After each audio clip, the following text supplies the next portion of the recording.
Shalom Avracha, mes chers amis, nous sommes dans les secrets de la paracha de Shemini.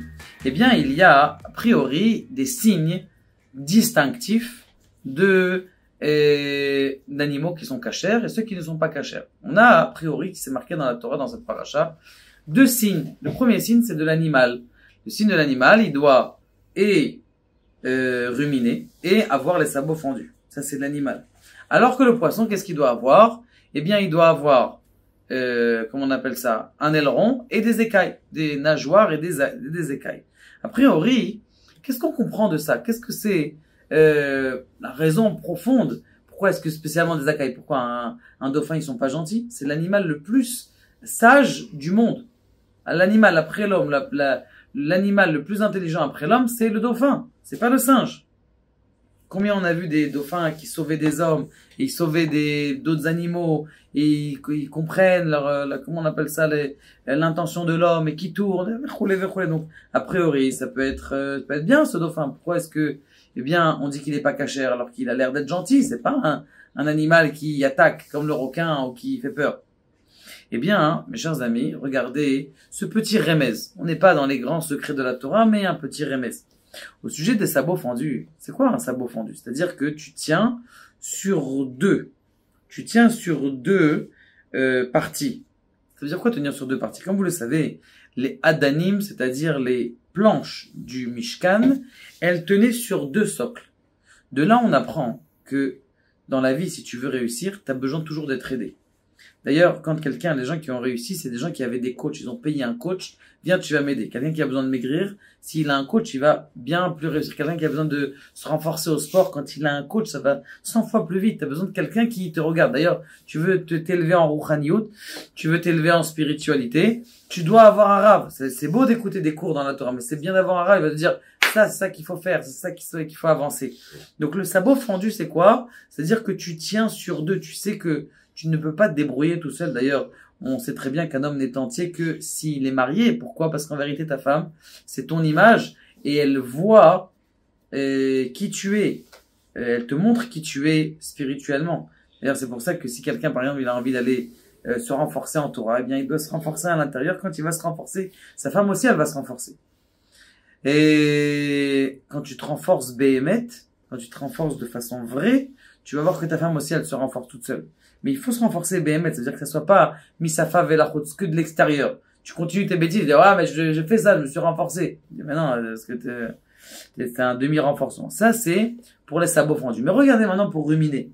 C'est marqué, va'ashevota elevavecha. Piadata yom va'ashevota elevavecha. On connaît tous Dieu, on connaît tous Dieu. Pourquoi est-ce qu'on n'est pas ma'amin? On connaît tous la Torah, on connaît la Torah à peu près, mais pourquoi on l'a pas dans notre cœur? Parce qu'il faut la ruminer. Il faut répéter encore une fois l'essentiel. Au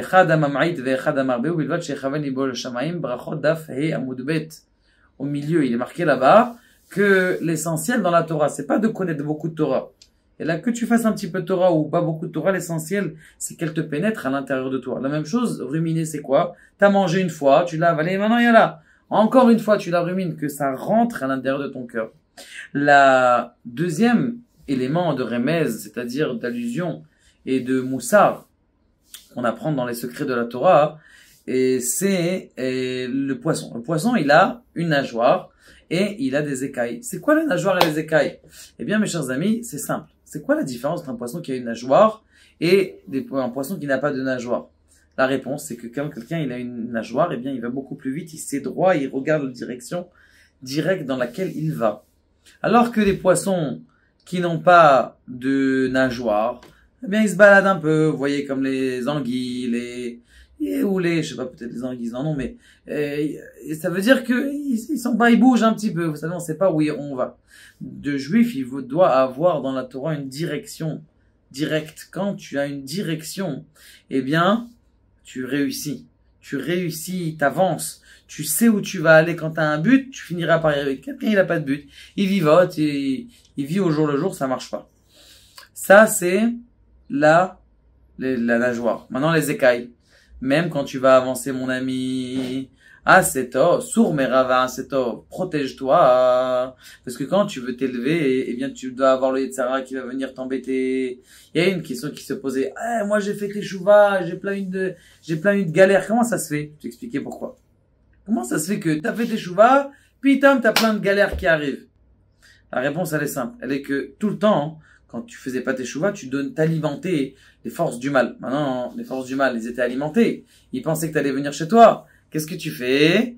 Eh bien, t'es venu, ils viennent te voir. Ils disent, attends, je comprends pas, tu m'as alimenté pendant 30 ans, 35 ans, t'allais en boîte de nuit. Maintenant, je suis plus alimenté. Donne-moi encore. Jusqu'à ce que ils veulent bien te laisser et ça prend du temps. Et c'est pour ça que c'est la galère.